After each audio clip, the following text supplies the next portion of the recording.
अहिलेका बुहारीहरूको पो सुख भयो त पहिला पहिला मेरो आमाले राति 3 बजे उठेर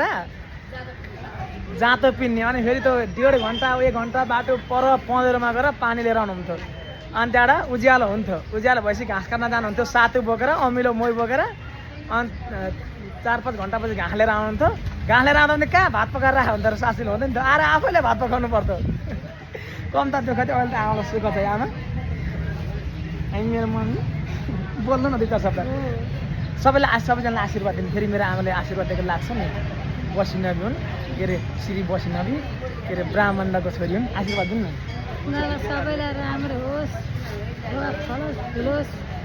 र छोरीले सबैलाई हाम्रो यस्तै माया गरेर पालौँ बाबा आमालाई